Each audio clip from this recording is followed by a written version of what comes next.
bancos ao redor do mundo estão se preparando para algum tipo de impacto, mas que a gente não sabe exatamente o que é. Pela forma que o sistema do dólar hoje é feito, principalmente no sistema euro-dólar, que são os dólares fora dos Estados Unidos, você não consegue saber exatamente as causas, mas você pode ver alguns dos sintomas. E o que eu quero falar é sobre 2 sintomas específicos que estão sendo mostrados ali por bancos ao redor do mundo, que a gente chama de primary dealers, que são os maiores distribuidores de dólares ao redor do mundo. E essa análise do Jeff Snyder mostrou um pouquinho duas coisas que vem chamando a atenção, principalmente ali desde o dia 27 de novembro e que vem se intensificando a partir de agora de 2025. E não é necessariamente só uma coisa em relação à mudança de governo Trump, etc., mas é um pouquinho mais complexo do que isso, apesar dessa mudança ter intensificado esse processo. Então, tem duas coisas que a gente pode ver aí. A gente sabe, baseado em como o sistema do dólar ele é feito, bancos ao redor do mundo, eles precisam emprestar para outras pessoas, né, para você poder expandir o seu balanço, e é assim que o sistema funciona. Mas ao fazer isso, você arrisca o seu próprio balanço. Se você percebe um movimento cada vez maior, se você tem um movimento, inclusive, que é o que está acontecendo agora, cada vez maior, onde você empresta menos para a economia real e você prioriza emprestar para governos, né, comprando títulos da dívida pública, isso acaba criando um sério problema, um problema deflacionário, onde você não consegue fazer isso fluir na economia real, ajudando empresas, criando empregos, etc. E isso vai travando o óleo que lubrifica toda essa economia. E agora os bancos, principalmente nos Estados Unidos e na Europa, eles vêm acumulando cada vez mais títulos do governo em vez de emprestar para a economia real. Então esse é um comportamento extremamente defensivo e ele reflete preocupações com escassez de dólares. Então você tem um sentimento de que os bancos eles estão tentando criar um estoque cada vez maior de treasuries, principalmente T-bills, aqueles de curto prazo americanos, com o intuito de poder usá-los quando eles se tornarem mais escassos. E esse é o tipo de comportamento que demonstra claramente que você tem uma falta de dólares no mercado, ou pelo menos a preocupação em curto prazo de que esses dólares possam vir a faltar. Então, apesar de você ver ali a força do dólar tendo aumentado significativamente e agora ter dado uma reduzida, principalmente depois da eleição do Trump, nessas primeiras semanas aí, você percebe que é uma coisa bem temporária, né? Isso reflete muito daquela expectativa de tarifas que poderiam entrar imediatamente, que já não estão entrando, mas isso já vai mudando imediatamente. No momento que eu estou gravando aqui, já tem todo aquele conflito em relação à Colômbia e os imigrantes ilegais, se devolve, não devolve, se vai aceitar o avião, se não vai aceitar. Então, tudo isso está criando uma série de ruídos em relação aos movimentos do mercado, e é muito importante a gente tomar uma atenção. Mas esses movimentos que eu vou descrever aqui dos bancos, eles já vêm acontecendo há várias semanas, antes mesmo do Trump entrar no poder, mas vem se intensificando. Então, o primeiro deles é o que a gente chama ali dos holdings dos primary dealers, ou seja, dos maiores bancos do mundo que distribuem dólares ao redor do mundo, em relação aos seus estoques de treasuries americanos. Seja em cupons ou seja nos seus próprios, nos holdings mesmos, né, desses ativos. E ele vem crescendo de forma vertiginosa, principalmente ali nas últimas semanas, né, e voltando ali a novembro.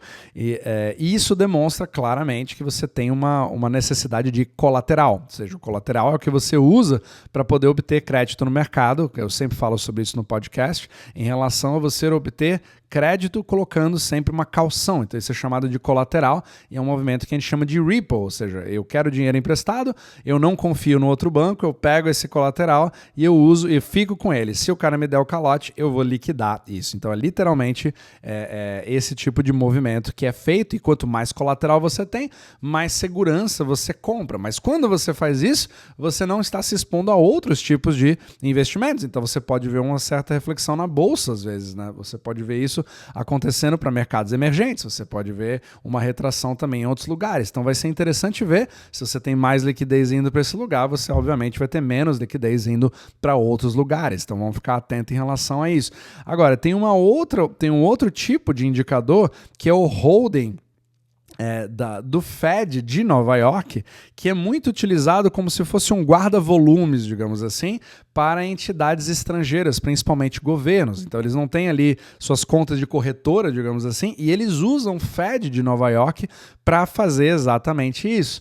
E você vê que quando você tem uma economia que está indo bem, e você tem dólar que está fluindo, ele está em abundância e tudo vem fluindo normalmente, o estoque desses treasuries no Fed, ele é bastante alto. Significa que você não tem necessidade de utilizar. Então você está indo lá, você está estocando, você tem várias reservas, e isso demonstra, né, claramente que está tudo fluindo. Mas o que vem acontecendo é exatamente o contrário. Esse estoque do Fed, como guarda-volumes para entidades estrangeiras, vem sendo sugado, ou seja, essa quantidade está diminuindo cada vez mais. O que sugere que entidades internacionais e governos vêm precisando tirar ali dessa gordura para justamente ou liquidar e obter os dólares que eles precisam, ou bancos tentando utilizar isso para Ripple imediatamente, para obter crédito. E isso acontece, isso evidencia momentos onde o dólar começa a faltar, que é o dólar shortage. Então, quando você tem esse tipo de movimento, são dois excelentes indicadores para liquidez de dólar. Eu vou colocar aqui na descrição também, como você mesmo vai poder dar uma olhada nessas estatísticas para poder fazer parte do seu arsenal. E isso tudo vai mostrando, são coisas que as pessoas, pelo menos você pode colocar nos comentários, eu não vejo muitas pessoas falando sobre esse assunto, mas é uma das coisas que é mais importante, né, para você colocar no seu radar para ver em relação, se eu quero ver a liquidez do dólar, se está fluindo, se as coisas estão indo, isso ajuda bastante a saber sobre o assunto, porque se você tem uma quantidade muito grande de bancos que tá na defensiva, isso sugere que a probabilidade do dólar começar a subir, ou a probabilidade de você ter problemas em países emergentes, ela começa a aumentar. E aí você fica de olho em relação às outras coisas, percebe? Como tudo é muito interligado e muitas vezes não tem nada a ver com política necessariamente. Mas é claro que parte desse comportamento defensivo pode ser em relação a tentar saber a seguinte coisa. Quando eu estou com uma entrada agora do Trump, isso causa uma certa instabilidade, isso causa muita incerteza para saber quais são as jurisdições que eu vou poder trabalhar tranquilamente, porque eu preciso saber quais são as regras do jogo. Depois que eu tiver uma estabilidade e souber mais ou menos para onde a música vai, né? Aí os bancos começam a dançar já na direção correta, da forma que eles julgam ser mais seguros. Então é todo um jogo bastante sensível, mas tudo isso pode fazer. Tudo isso aumenta a volatilidade do mercado, que aumenta a probabilidade de você ter essa volatilidade bem maior do que em 2024, que foi ali praticamente um voo de cruzeiro, né, com algumas turbulências, mas muito mais tranquilo do que muitos esperavam. Mas com certeza não é um sinal muito legal quando você pensa na economia real, na expansão de crédito, etc.